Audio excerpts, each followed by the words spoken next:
the pledge of allegiance, please. Allegiance to the flag of the United States of America and to this republic for which it stands, one nation, under God, indivisible, with liberty and justice for all. I don't believe we have any additions or deletions to the agenda. There's only one thing. What's that? I messed up on the agenda on the date. I amended it and I reposted it on our city websites and social media outlets and posted it on our bulletin board just outside of City Hall. Oh, and it was just the date. From November 14th to December 11th. It did fly by. So we have a public comment period, and this is the portion of the agenda that provides an opportunity for the Planning Commission to listen to the public, but not for dialogue. The commentators are allowed up to 3 minutes to present information relevant to this quorum, not otherwise listed as an agenda item. Please note, complaints should first be addressed to the appropriate city department and or the city manager prior to directly addressing the Planning Commission. Do we have any public comments? Okay. Item D, we can vote on the meeting minutes for last month. I make a motion that we accept the minutes from November 14th meeting. Second.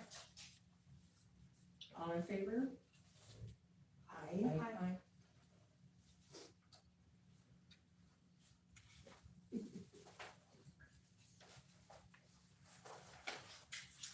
So the next on the agenda is a work session, our Planning Commission rules and procedures. I studied them. I was really happy with what I read. I did have one question. Oh, there it is. On D, we are authorized to establish and or maintain up to one advisory member on the commission. For what purpose would we have an advisory member? So That would be. yes, Laura. so good evening. Good evening, and as you know, your city attorney prepared these, and so while some of you know that I also am the city attorney for some cities, I am not your city attorney. So I am going to make the following comment as your planner and say, just to be clear, you are not receiving legal advice right now. Where I've seen an advisory member is if a high school student wanted to come and be an advisory member, that would be an opportunity for them, a role for them to play.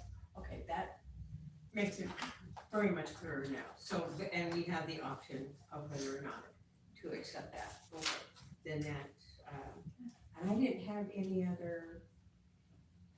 Kennedy? I know that the Parks and Rec, how is that different? I know that the Parks and Rec committee, I think, has like a non-voting member on their committee as well. Is there a difference in those two roles? I'm not familiar with your Parks and Rec charter. Okay, I know that I was reading through their minutes and they mentioned a non-voting member, so I just kind of want some clarification on like, you know, advisory. Not that it really matters. But in this here, case. in this charter, it does say such advisory members shall not be entitled to vote on any matters. Right, they're in the case of using a high school student, they're just in there here as a process of learning city government, how city government works. Okay, Omega? They also act as an advisory position if they bring something else to the table. For example, we have an application coming in for those little cars, what's it called, RC cars? Mhm. They're not a voting member, but they're applying for a non-voting member position where they will bring that kind of ideas into the table. They're not really advising us on anything, they're presenting us with. Yeah, and they sit on with the body. The only difference is they do not vote. Right. But they voice their opinions also. So this would just simply be up to us at any given time if the occasion arises. So, did anybody have anything else of concern? I really liked that we added the purpose section. Yeah, I Scribbled that up. I that thought was, that was really cool. everything I read was satisfactory to me. And you're okay.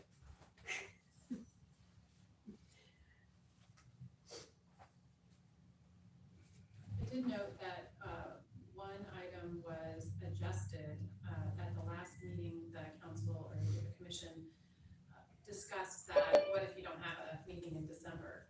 And Right. so I noticed that the language had changed. Yes. So that is the last. So that would be our last, Regularly scheduled meeting. so that we step into Yeah. January Yeah. prepared. So if you don't have a December meeting, you could do it in November.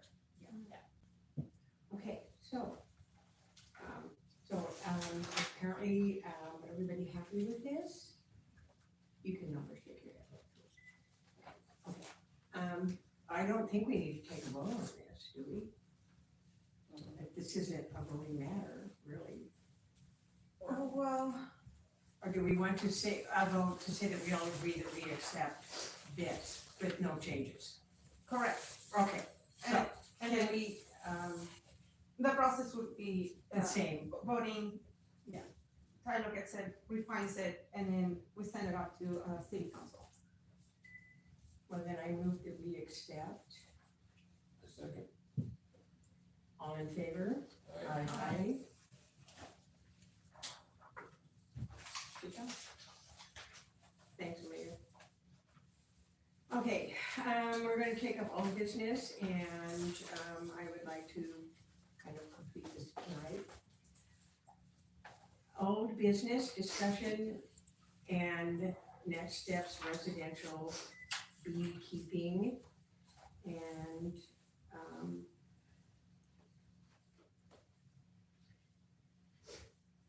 this isn't really a public hearing kind of thing, we're just going to decide whether we want to remove it from the farm animal category and make it a permitted process, potentially with, I made notes, With the education, isn't that what we? yeah, we had discussed? mentioned it last meeting, and then the Springfield, Oregon rules, I kind of liked that keeping of weeds, and I changed some of it, shall be by permit only, and they must apply for a permit and show that the applicant has successfully completed the beekeeping classes. They also, on D, the model residential, was talking about being approved by, Department of Agriculture as well. Well, I don't think that would be necessary if they passed the beekeeping classes and we just did a permit process.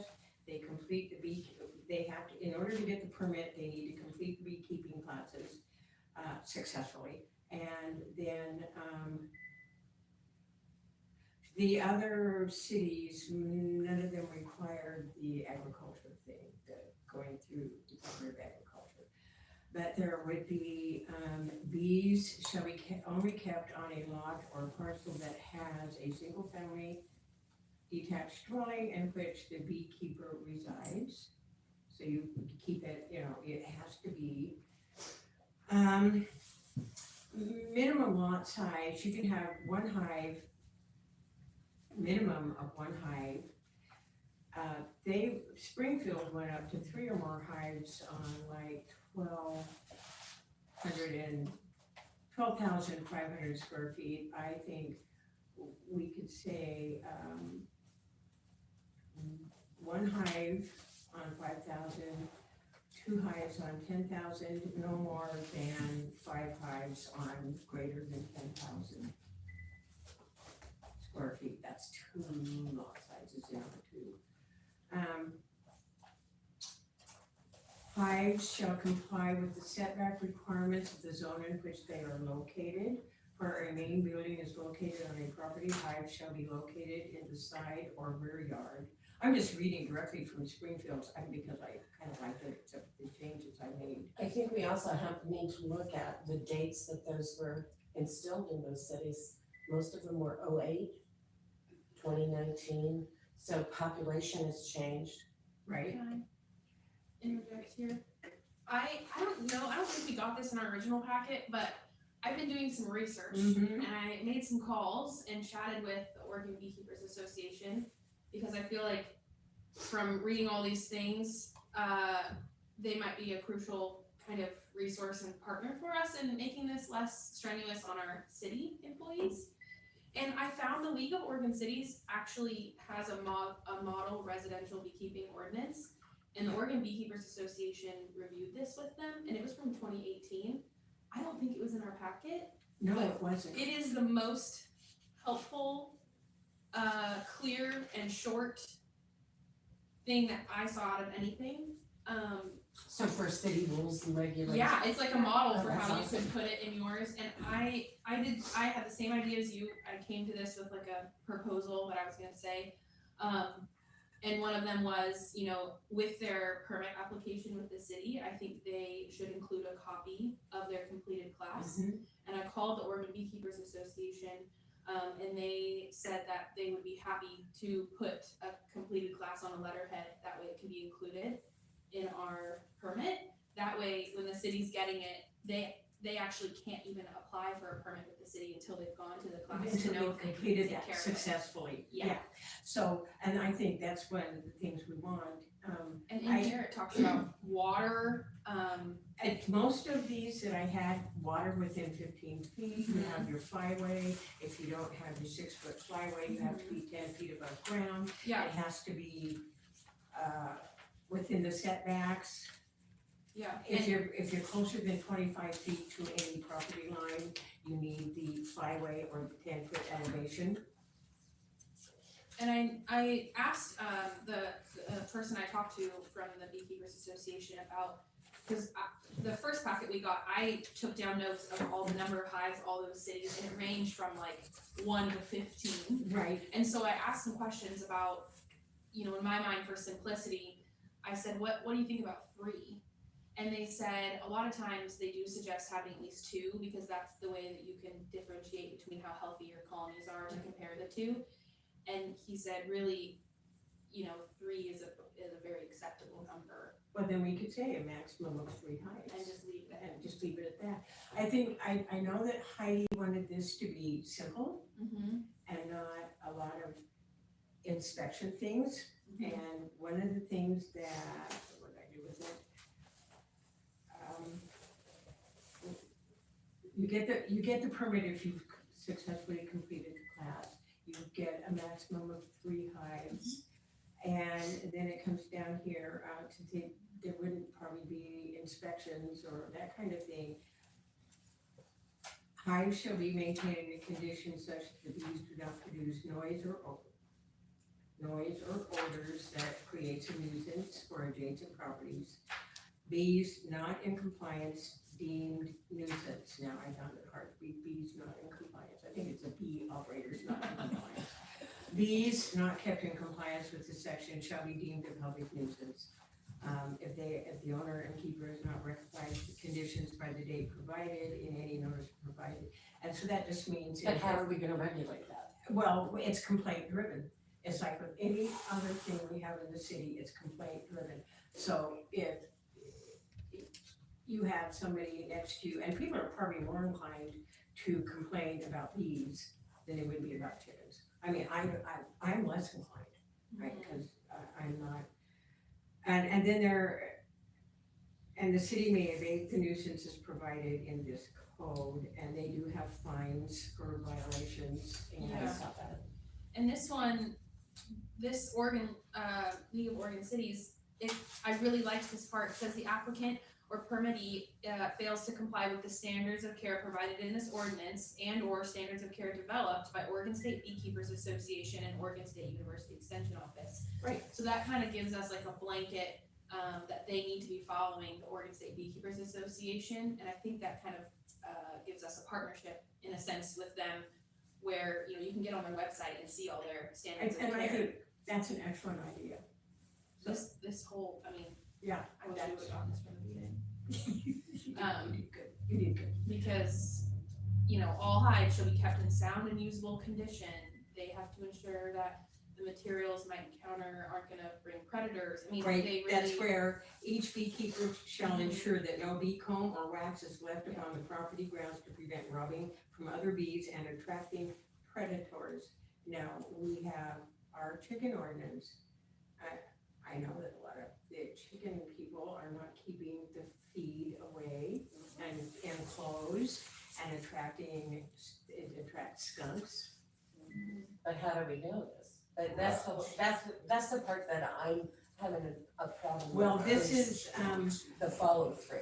well, the follow through is you have to have complaint driven, you have to call and complain. John? Yeah, I think that we need to be community driven in that aspect. Right, and it If, has, if my neighbors were raising, you know, 5, 6 chickens and they wasn't cleaning it up and it then was you have to smelling, complain. I would complain. Yeah. I know all of my neighbors would. Yeah, and I would complain if it was becoming a nuisance.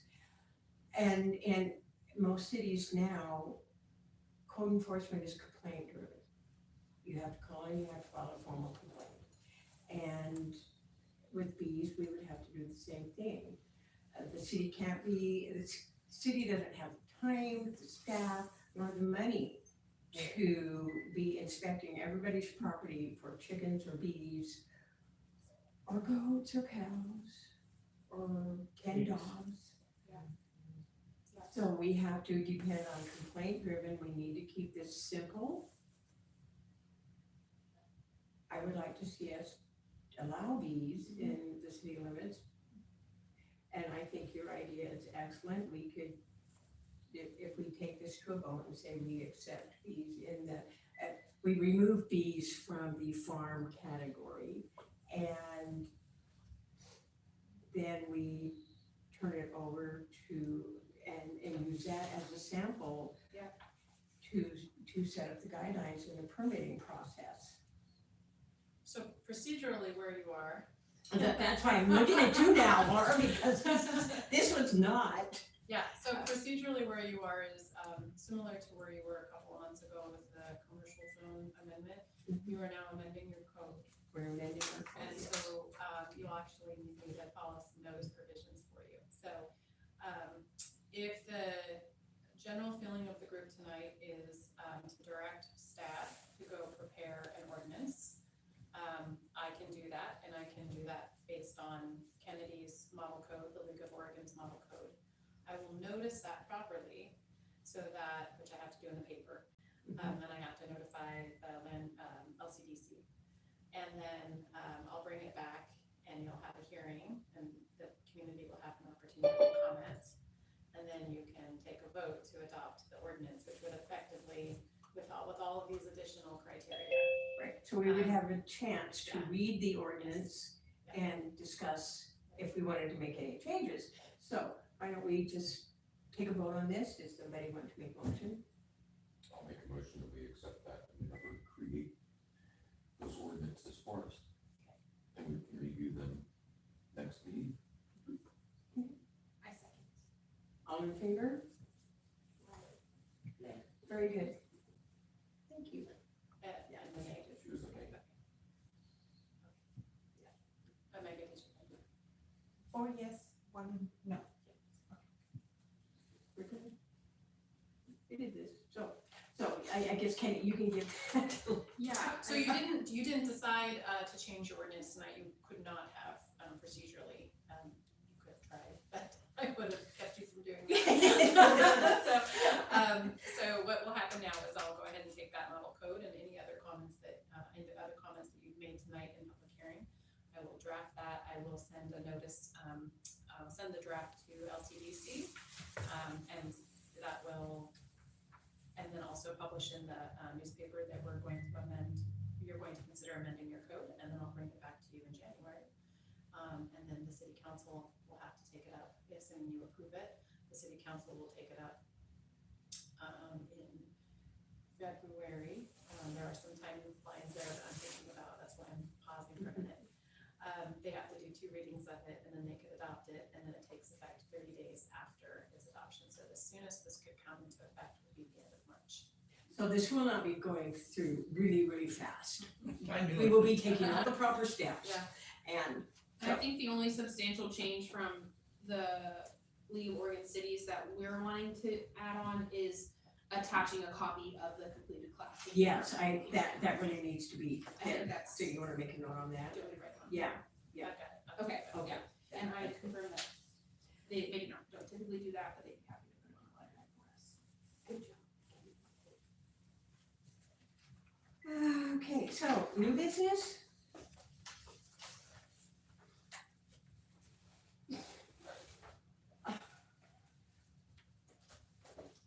Okay, no new business. Okay, so we have the city manager's report. Heidi is not here. So I'm gonna find it really quick. Sheridan Road. City engineers gave a presentation at the November 6th meeting. I know that a tentative decision was made to accept option 8 for Sheridan Road, which is parking on one side, no bicycle lane, but it has on each side the 8-foot multi-use sidewalks on each side. They haven't determined on which side parking will be, and there are some other tweaks that they're probably going to do, so it's just kind of right there right now.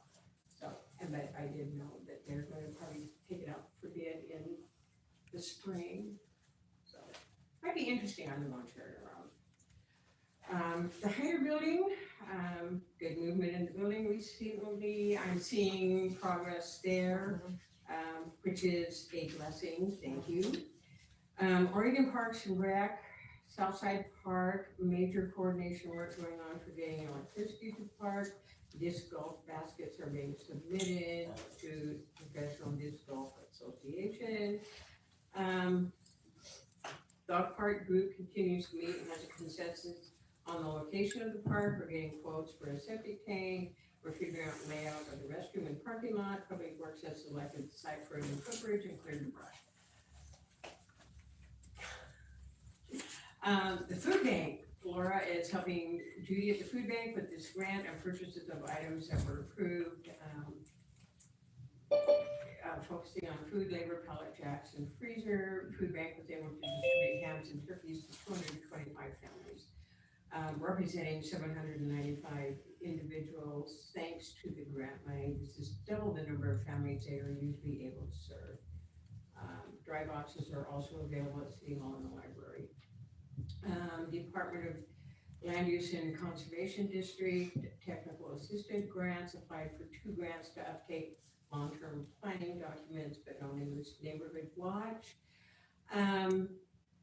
Met with Daryl Flood on the 29th at City Hall. He's a retired police officer and avid volunteer and for the Yamaha County Sheriff's Office, and a trainer for getting neighborhood watch program started. So they're working on neighborhood watch. Housing task force meeting. They had the first task force meeting. December 6th, Parks and Rec Committee. Omega included, I think, we did get the minutes, didn't we, in the packet? Yeah, for that.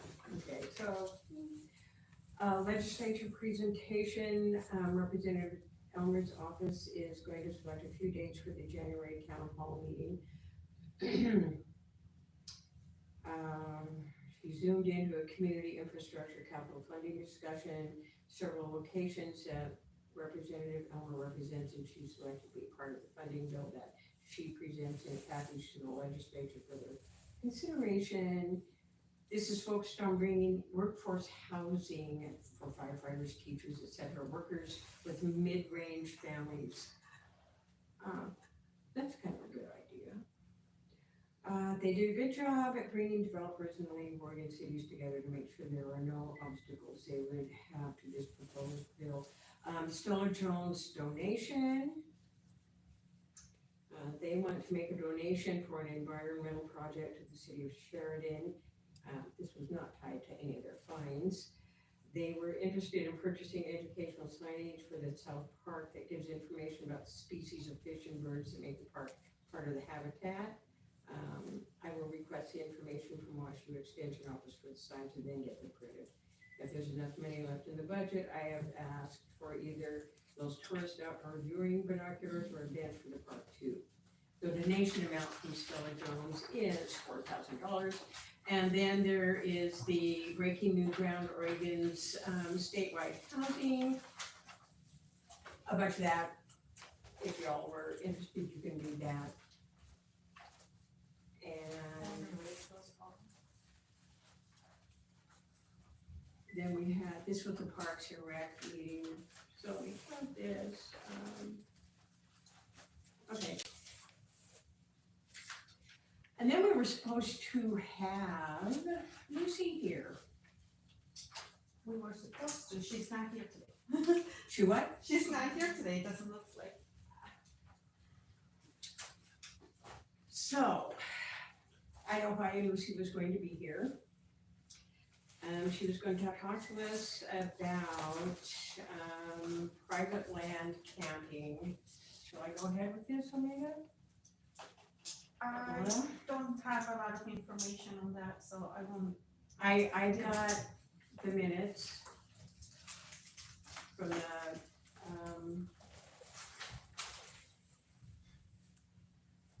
December 4th city council minutes. Danny's suggestion, no?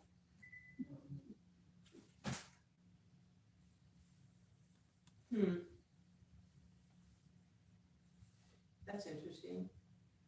She's not here, so You could always hold it over for next month. I think we can. I thank you, Laura, for that, because I know, I don't think I wanna step into this one. So, Omega, if you would let Lucy know that we would be pretty willing to listen to this, I think it is something we do need to know about.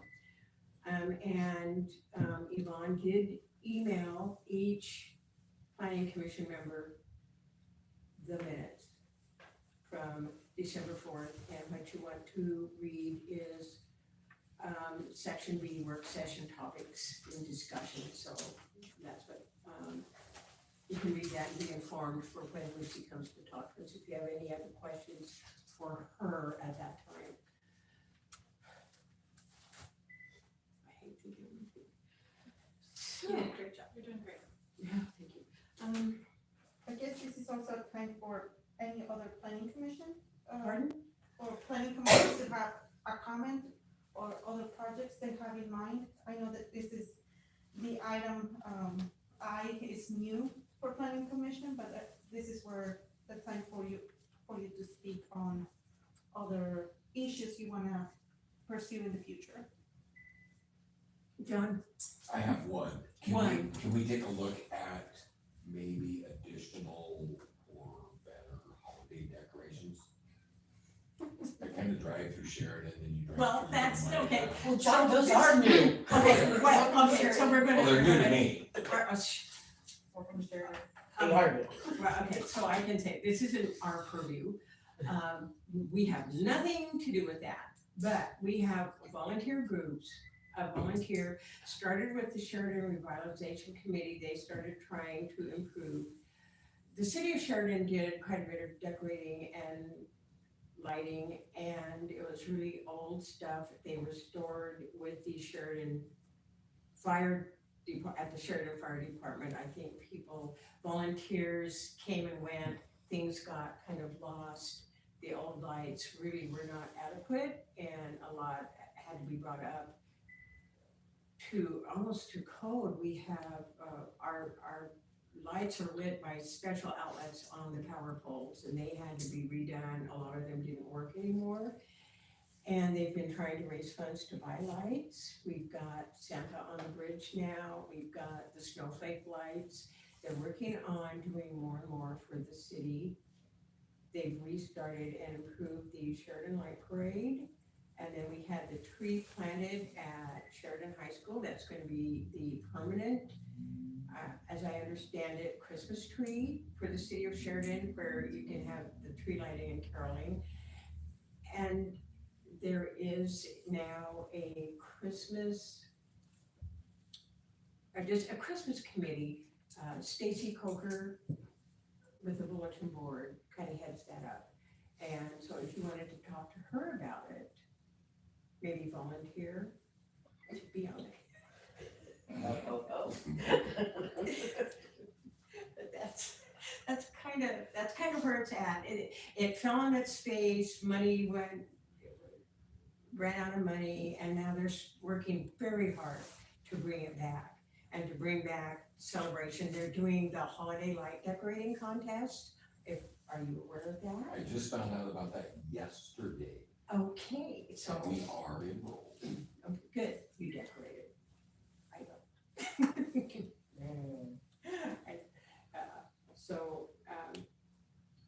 That's the best I can do on that one. That gives me something to go with. Okay, good, I can talk to maybe the bulletin, yeah. see what more I can do. And Stacy is, yeah, and she's very high energy and she's really sweet and nice, yeah. That's all I got. Yeah, good. Because I'm not high energy anymore. Anybody else have a? Well, do I hear a move to adjourn? Make a motion that we adjourn. Second. All in favor? Aye. Very good, you guys, we did good, yay. Recording stopped.